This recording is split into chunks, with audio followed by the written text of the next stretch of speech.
A young boy's father and brother are possessed by an ancient cannibalistic spirit, and his teacher tries to help save him from them before he can get possessed too. Welcome back to Recap Spot. Today we'll be recapping a 2021 horror film called Antlers. The film opens on a gloomy Oregon town as a young boy named Aiden waits for his dad, Frank, to finish up with work. Frank orders Aiden to stay in the car, no matter what, before heading into a mine shaft, which turns out to be a meth lab he's running with an accomplice named Kenny. Do not leave this truck or drive off with it. As the two work, they hear weird growling and screeching. Frank thinks the sound must be coming from an animal, so the two arm themselves and head further into the mine to explore. The two are suddenly attacked by an unseen force, and Kenny tries to shoot at it as he yells for Frank to run. We then see Aiden as he senses something wrong happening inside the building and goes inside to investigate. The film then cuts forward to 3 weeks later, and we see Julia Meadows as she tries to get students in her class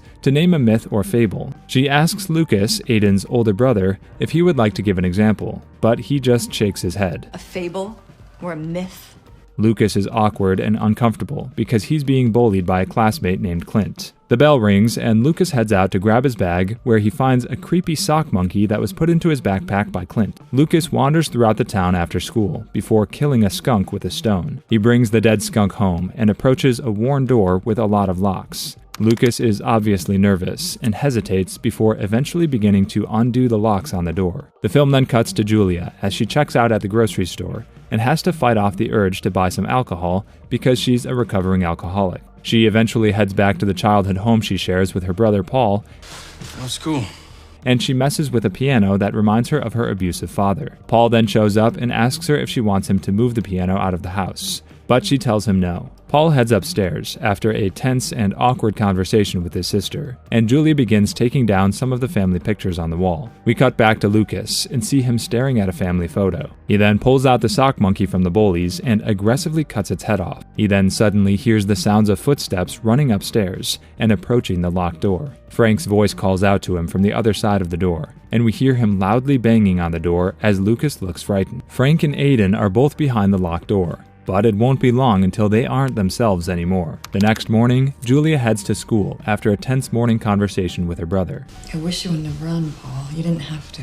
She continues her lesson on myths and has Lucas tell the class a story he wrote. Lucas is hesitant, and Clint tries to say that he can't read, but eventually Julia convinces Lucas to stand up and read. He tells a disturbing story about a big bear that used to take care of Little Bear and Baby Bear, until one day its insides turned black. Little Bear comes home one day and finds that Baby Bear and Big Bear look different and get angrier when they don't have any meat to eat. But Little Bear believes that they still have each other.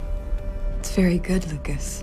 Julia is disturbed by the story, but she doesn't realize that this story is unfortunately more fact than fiction. After school, Clint sees that someone put dog poop in his book bag, and he's furious when he figures out that it was Lucas. He starts a fight with Lucas, but it gets broken up by Julia, and she brings Lucas to the school clinic. Julia and the school nurse notice that Lucas has lots of scratches on his back, and they suspect that he's being abused. Julia gets Lucas's number and address from his school file and tries to call home, but no one answers. Worried for Lucas's safety, Julia follows him to an ice cream shop after school and offers to buy him some. While eating, she starts to pry into his home life and finds out his mother died when he was 12. Julia tries to ask about Lucas's brother and dad.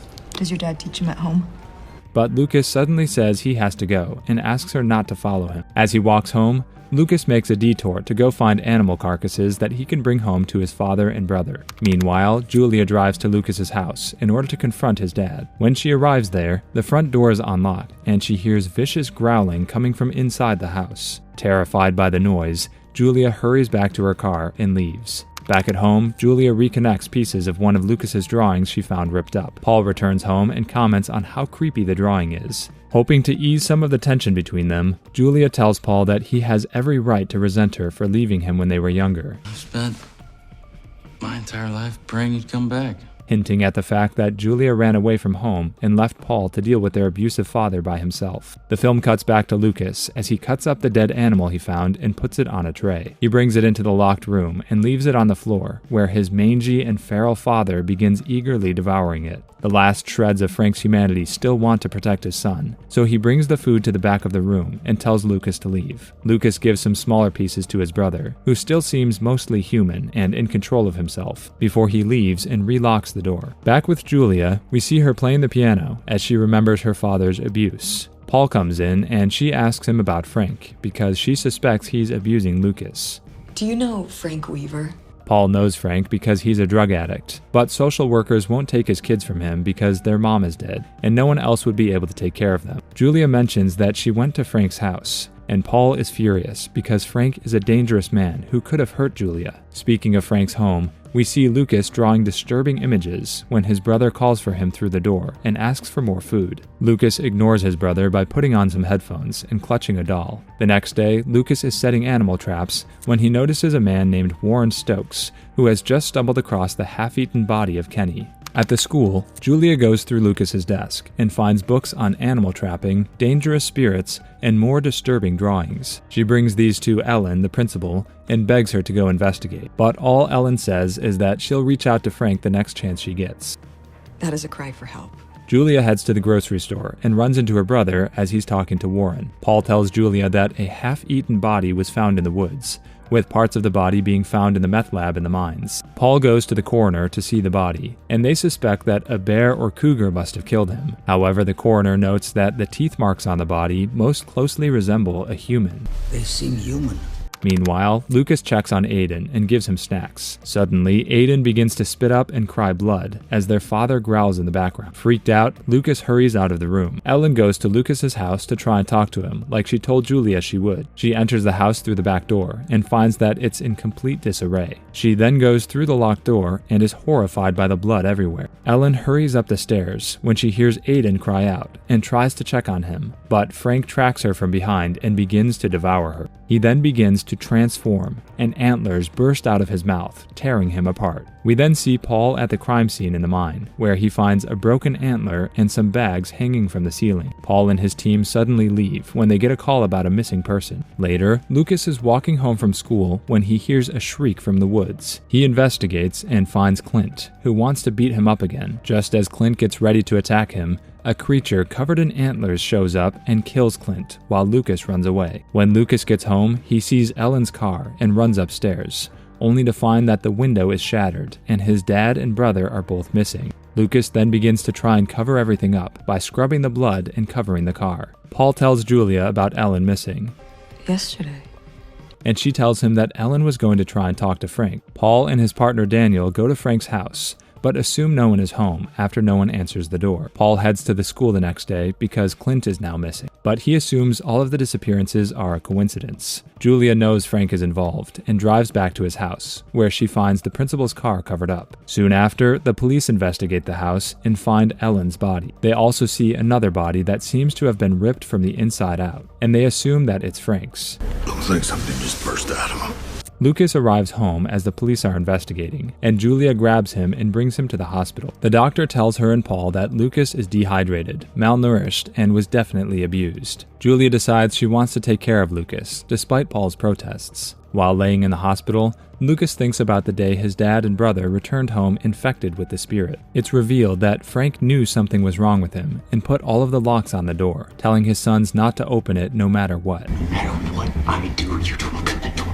When Aiden began to show signs of being sick too, Lucas told his father, and Frank dragged Aiden into the room with him. Julia and Paul go to visit Warren, and they ask him about Lucas's drawings and the bags that were hanging in the mines. He reveals that they're dealing with Wendigo, a wicked spirit that devours humans and was created by someone who cannibalized. Paul doesn't believe in any of it, but Julia is convinced. Paul then receives a report that another dead body was found by the tracks, and it turns out to be Clint. Paul still doesn't believe that the deaths are connected. There's a logical, reasonable explanation. But Julia asks him to grab Lucas from the hospital and bring him to their house, because she's worried he's in danger. Paul obliges and asks Daniel to go check on them while he finishes up at the crime scene. Julia and Lucas talk about their families, and Julia tries to tell Lucas that his father is dead, but Lucas insists that his old dad is dead, but his new dad is still alive. Julia tries to get him to elaborate, as Paul patrols the house and hears a screeching from the woods. Julia and Lucas hear the screech too, and Lucas says that his father is there to get him. Daniel investigates a shed in the yard and finds Aiden in there. He reports it, but is suddenly gored and killed by Wendigo Frank. Paul then shows up and goes to check the shed, where he finds Aiden